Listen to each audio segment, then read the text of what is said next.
Hello everyone, ए के institute of education में आपका स्वागत है। आज हम पढ़ने वाले हैं एक्सपोनेंट्स ऑफ रियल नंबर का second topic, law of integral exponents. Now let's suppose कि हमारे पास दो नंबर्स हैं, एक a to the power m है और दूसरा a to the power n है, जहाँ पर a क्या है बेस और n क्या है पावर। a और n दोनों ही पॉजिटिव इंटीजर्स हैं, ठीक है। नाउ उसके लिए हम चार लॉ डिफाइन करते हैं। पहला नियम ये कहता है कि अगर हम इन दोनों नंबर्स को आपस में मल्टीप्लाई करते हैं तो जो इनके पावर्स हैं वो ऐड हो जाते हैं। दूसरा लॉ ये कहता है कि अगर इन दोनों को हम डिवाइड करते हैं तो इनके पावर्स सब्ट्रैक्ट हो जाते हैं। तीसरा लॉ ये कहता है कि अगर मैं कोई नंबर लूँ, for example a to the power n और उसके ऊपर एक और पावर लगा दूँ दैट इज़ m, तो उनके जो पावर्स है वो आपस में मल्टीप्लाई हो जाते हैं।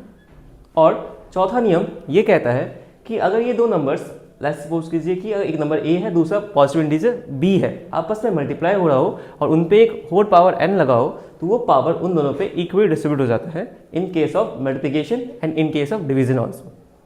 But in case of division यहाँ पे इंपॉर्टेंट बात यह है कि यहाँ पे जो b है वो नॉट इक्वल टू 0 होना चाहिए।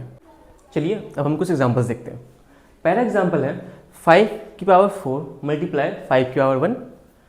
सॉल्यूशन 5 के 4 को अगर मल्टीप्लाई करेंगे 5 के 1 से, सिंस हम फर्स्ट लॉ में पढ़ चुके हैं, तो पावर क्या हो जाएगा ऐड हो जाएगा। यहाँ पे पावर क्या होगा इनका 4 + 1 हो जाएगा, दैट इज 5 की पावर 5। जब इसे हम सॉल्व करेंगे तो हमारा आंसर क्या आएगा 3125 आएगा। सेकंड एग्जांपल, यहाँ पे बेस सेम है, पावर अलग अलग है और दो नंबर्स कैसे डिवाइड में है। तो यहाँ पे जिस प्रकार से हम सेकंड लॉ पढ़ चुके हैं तो पावर्स क्या हो जाएंगी सब्ट्रैक्ट हो जाएंगे। तो आंसर क्या आएगा यहाँ पे 6 स्क्वायर आएगा, that is 6 × 6, that is final answer is 36. Now in third example हम पढ़ चुके हैं कि जब पावर्स के ऊपर पावर होती है, यानी पावर जैसे यहाँ में दिया हुआ है 3 का क्यूब दिया हुआ है, उसके ऊपर एक पावर लगी हुई है 1/3, तो पावर्स क्या होंगी आपस में मल्टीप्लाई हो जाएंगी।